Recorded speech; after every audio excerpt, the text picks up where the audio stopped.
So I've already tried to make this video twice. Let's see if it works out this time. Okay, so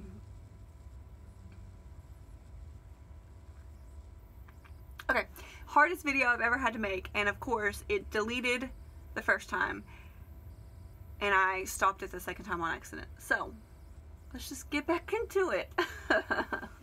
I'm Sheree with Lulu's Boutique Supply, and this video is hopefully to encourage you to be more in life.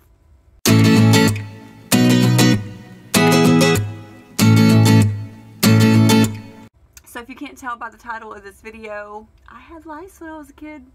All the time. So, gonna kind of tell my story, and when I do not want to, I want to make sure that I'm careful to not dishonor my parents in any way. Everything that I will say in this video is stuff that my parents and I have had conversations about now that I'm an adult. They are different people now than they were when we were little, and we've been able to have these conversations, so it's not something that they're gonna hear and be surprised by, but I don't want to dishonor them by sharing some things. It's just my own personal experiences. So when we were little, we were really poor. We lived in a town that had a lot of money. Everybody had money in the town, was very well off, and we lived in the only trailer park. We were very, very, very poor. I remember, I say very, very, very, but like, we were. I mean, other people have it worse, other countries, you know, third world countries, not like that, but I remember a time we were in Kroger when I was 6th or 7th grade, I don't know, and my mom put 2 boxes of Hamburger Helper up on the belt, and she holds out her hand and she's scraping for change, and she could not afford both boxes. We left the store with 1 box. And that's just one small example, but I mean, the electricity was turned off often, the water was turned off often. Our clothes were all from Walmart. Not that there's anything wrong with that, because I still buy clothes from Walmart, but when it's uniforms and they're falling apart and you get Dollar General clothes, stuff like that, it was bad, okay? It was nothing that I would want my children to have to go through now. My parents struggled. They always had jobs, they always worked, don't get me wrong. It was just never a career. It always felt to me like they didn't have bigger goals. That it was just sort of day to day. Let's just make enough to pay what we absolutely have to pay. And then there was bad decision making. You know, let's go get this big screen TV with this Xbox and stuff like that, which was great. We were excited as kids to have those things, but it was being repossessed a couple months later because it was just bad decision making. And I only say that because of the end. I want to encourage you to be more in your life. And so anyways, back to the lice thing. We had lice. And someone said to me when I was little, Sheree, you will always have lice. And that is the dumbest thing. Like, wash your hair. Like, I mean, lice is hard to get rid of. Sure, you have to like wash all the laundry and stay away from kids who have lice. Like, that's the main thing. Like, if your parents aren't going to do anything about it, keep your kid away from the other kid who has, anyways, she said, Sheree, you will always have lice. And I remember that so vividly to this day, because I felt like she was able to take a hold of my life and say, this is the type of person that you're going to be. Even though it wasn't a characteristic trait or anything like that, it held such a strong meaning to me when she said that to me. And I was little. I was probably 3rd grade, I don't know. But more recently, people have said things to me that make me, put strongholds on me. So one of them was, someone said to me, Sheree, you only want to have a baby. You only want to get pregnant because you want the attention. And I was like, whoa, that hurt. I want to have a baby because I love being pregnant, because I love the experience. I have great kids. I have great kids. I want more. I want more kids. I love my children. Oh, here comes a crying kid. 1 second, pause. Whew. Anyways, I love having babies. I love my babies and I want more. And I hope that I don't put out into the world that I need attention. Like that. That's not who I want to be. That's not who I want to put out. And the other thing that was said to me was, yeah, that's because you're materialistic.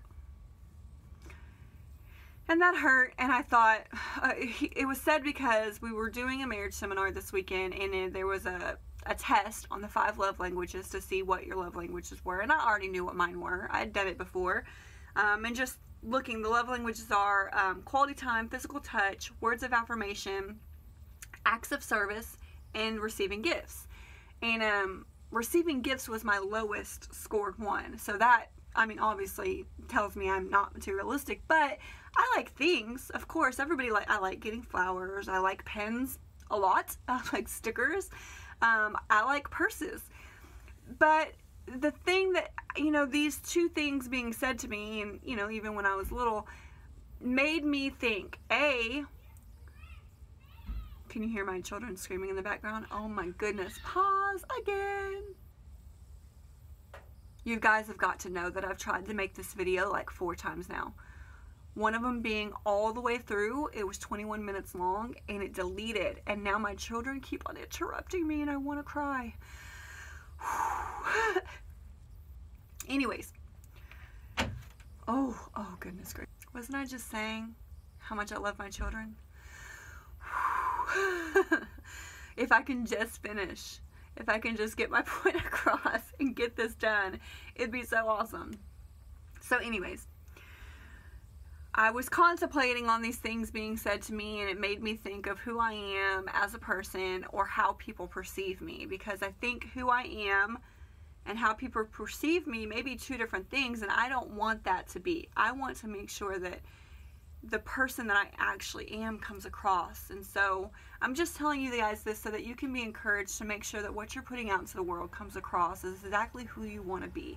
You're created for so much.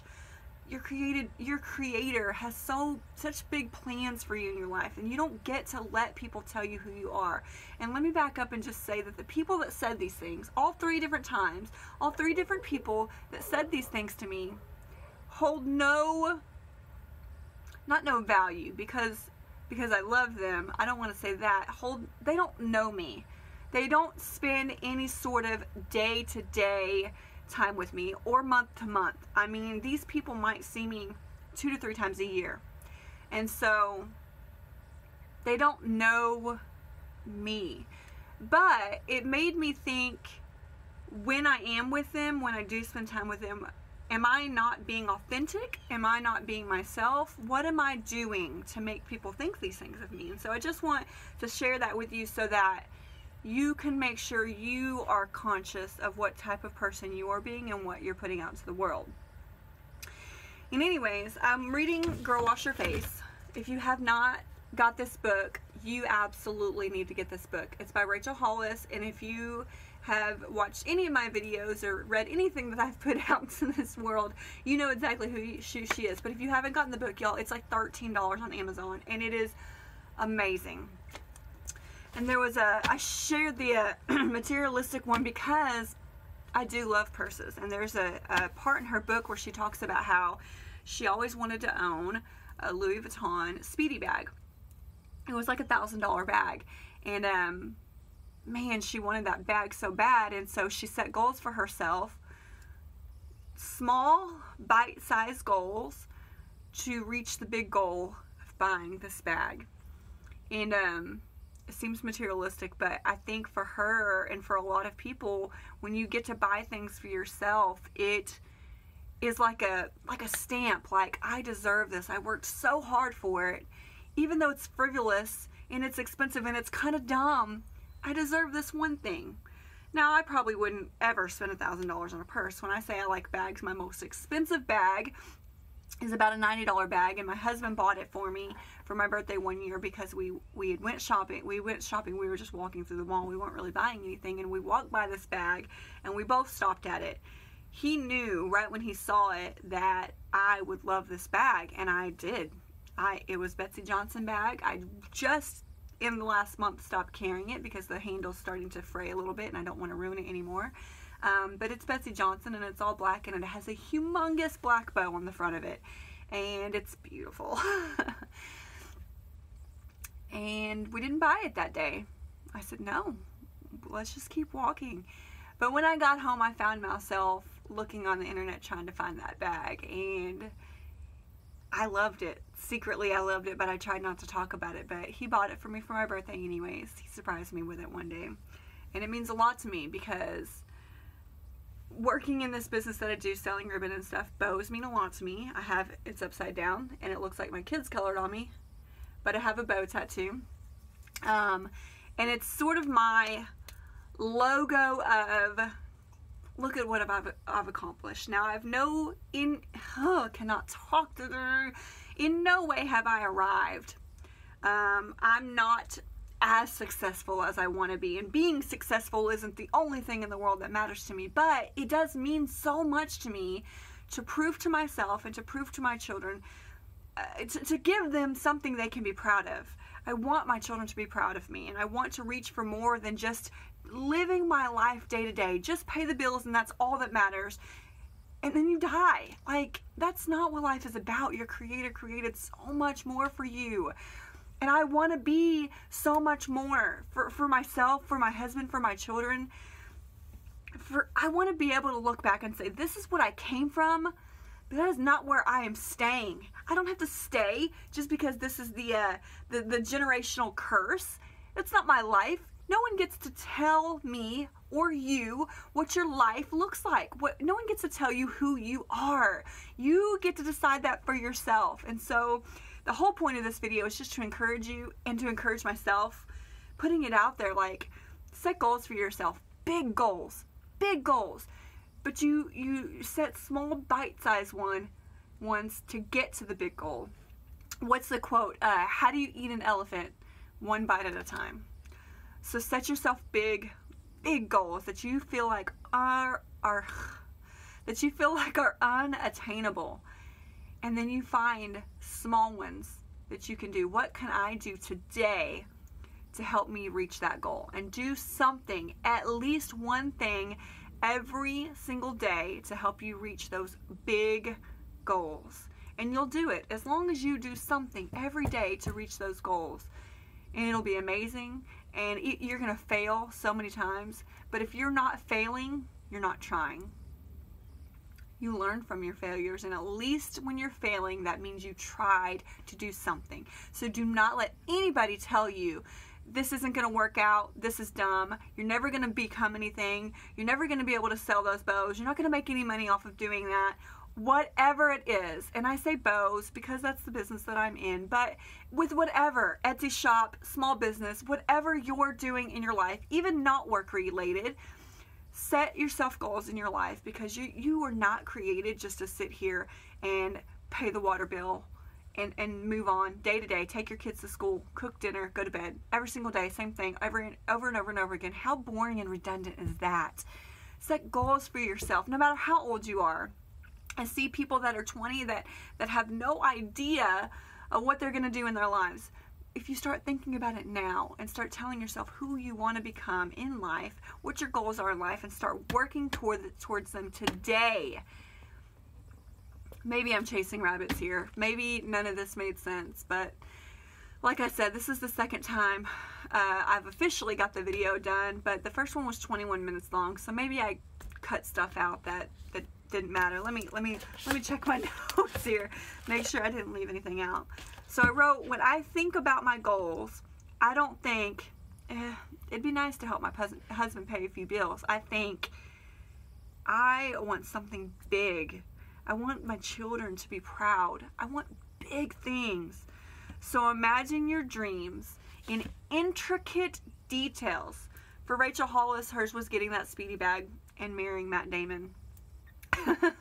Intricate detail of what she dreamed for her life. And she didn't marry Matt Damon, but like she says in her book, she moved to LA in hopes that she'd run into him. And being in LA helped her launch her career, which helped her get all these big name clients, which helped her cash that $10,000 check, and helped her buy that Speedy bag that she wanted.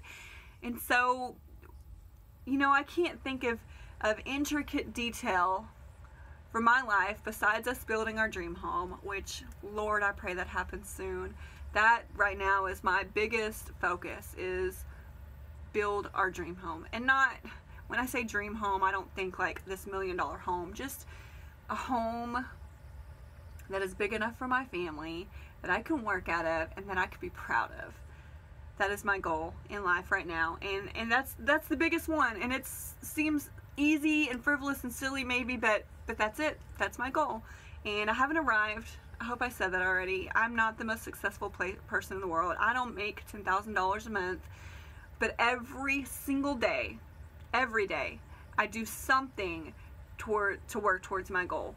Even if I don't actually come into the office and work, which I do almost every day, I at least get out my little work planner and write down some things that I'm gonna do this week. I set goals for myself. Take pictures of new products, make this video, post this meme, do something and post this meme. That sounds so dumb, but keeping your fan page interactive is important. In case you haven't saw the other videos I've posted, do something every single day to reach your goals. Lighting every time, y'all, this lighting. You get to decide who you are in life. You get to decide what type of person you are, and you get to decide how successful you are. You're gonna fail 5 gazillion times, and really, I'm talking to myself, and there's a kid coming in here again, and I'm gonna lose my mind. Wasn't I just saying how much I love my kids? And I get to decide that I'm not gonna yell at my children like I just now did off camera, because I'm losing my mind today. Whew. Anyways, I hope this video made any sort of sense at all. I hope it encouraged you, and I'm gonna go back and watch it, and hopefully it'll encourage me. And if not, I'll just delete it, I suppose. But I love you ladies so much. You all mean so much to me. You know, in the beginning I said I don't want to make money off of YouTube, but you know what? It's a new goal.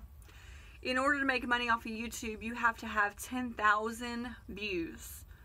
And I'm only at like 2,500 almost. And when I first started, I said I didn't want to make money off of it because it wasn't important to me, but I decided that if I could make YouTube videos and actually be somewhat good at this, actually have something of value to put out into the world, then I can focus less on day-to-day selling of ribbon and let my resellers do that for me. They sell the ribbon, and I can just focus more on wholesale, so it makes more sense to do it this way.